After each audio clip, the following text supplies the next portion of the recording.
Salutare tuturor! Voi ce faceți? Acasă? Stăm acasă, ce spuneți?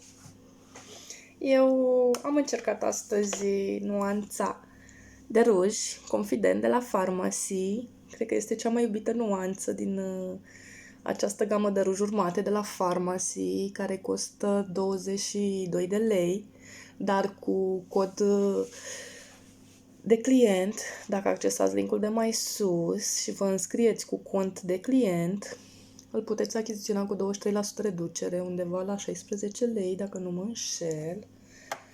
Am încercat și lip plumper. Am dat peste nuanța de Confident, unde conferă acest luciu. Da. Am folosit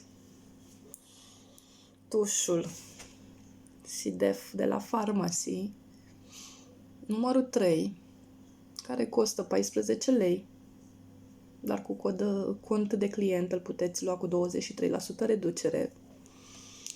Am mai folosit și rimelul 3D, care îl ador. Conferă aceste gene frumoase, voluminoase, dă un efect de gene false. Cred că toată lumea ajunge să iubească acest rimel. Eu deja m-a trecut la al doilea tub aproape, vreau să-l cumpăr pe al treilea. Și bineînțeles, astăzi, dacă tot stăm acasă și se apropie weekendul, să vorbim despre gama de detergent concentrat multifuncțional cu aromă de flori de la Pharmacy. Acesta este. Da. Este prietenos cu pielea, nu lasă reziduri și este foarte concentrat. Are o formulă foarte concentrată, solubil în natură și conține uleiuri naturale. Mr. Whips Home Bio. Se dizolvă chiar și la temperaturi scăzute. Iar cine dorește să achiziționeze acest produs, costă 15 lei în catalog, dar cu cont de client îl puteți achiziționa cu 30% reducere. Da. Puteți să vă înscrieți pe linkul meu de mai sus și să cumpărați acest produs cu 30% reducere.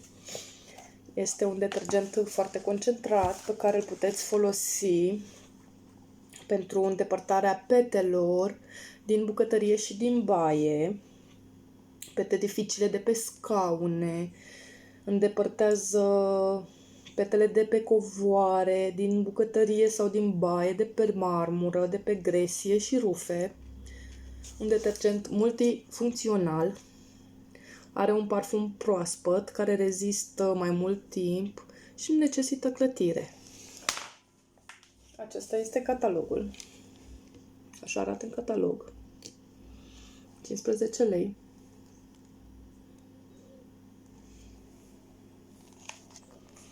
Și pentru cine dorește, îl poate achiziționa cu reducere, doar dacă se înscrie pe linkul meu cu 30% reducere. Vă aștept în privat dacă doriți detalii mai multe sau accesați linkul, creați un cod de client și vi le puteți comanda singur de pe site cu 30% reducere. Stând acasă, ne ocupăm de curățenie în acest weekend. Ce spuneți? Să aveți spor și un weekend plăcut la toată lumea, o zi frumoasă, v-am pupat!